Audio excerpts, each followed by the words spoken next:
एक डॉक्टर का सवाल, टूथब्रश कितने समय बाद रिटायर किया जाता है? चाइनीज ने कहा 1 हफ्ते में, ब्रिटिशर ने कहा 1 महीने में और अमेरिकन ने कहा 3 महीने में। अब आई भारतीय की बारी।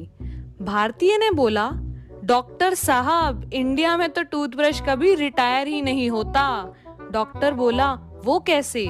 भारतीय ने कहा, इंडिया में टूथब्रश सबसे पहले दांत साफ करने के काम आता है, फिर हेयर कलर करने के काम आता है, उसके बाद मशीन की सफाई के काम आता है और जब उसके बाल गिर जाते हैं तो पजामे में नाड़ा डालने के काम आता है। एक बार 2 दोस्त एक शादी में गए। जैसे ही वो होटल में आए, उनको सामने 2 दरवाजे दिखे। एक पर लिखा था दूल्हे का कमरा और दूसरे पर लिखा था दुल्हन का कमरा। वो दोनों दूल्हे के कमरे में चले गए।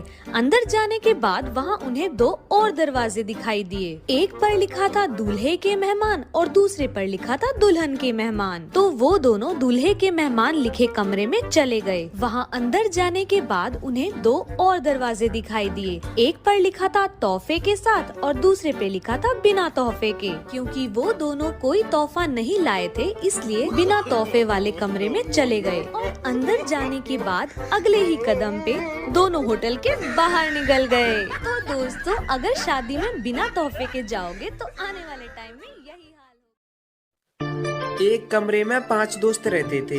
एक का नाम था पागल, दूसरे का नाम था बेवकूफ, तीसरे का नाम था दिमाग, चौथे का नाम था कोई नहीं, 5वें का नाम था किसी। एक दिन कोई नहीं ने किसी को मार दिया। उस वक्त बेवकूफ बाथरूम में नहा रहा था और दिमाग घूमने के लिए गया था। तभी पागल पुलिस को फोन लगाता है, हेलो पुलिस, कोई नहीं ने किसी को मार दिया। तभी पुलिस वाला बोला, पागल है क्या? तो पागल बोला, हाँ मैं पागल हूँ सर। तो पुलिस वाला बोला, अरे बेवकूफ है क्या? तभी पागल बोला, अरे सर बेवकूफ तो बाथरूम में नहा रहा है। तो पुलिस वाला बोला, अरे तेरे पास दिमाग नहीं है क्या? तभी पागल बोला, अरे सर वो तो घूमने के लिए गया है। तो पुलिस वाला बेहोश।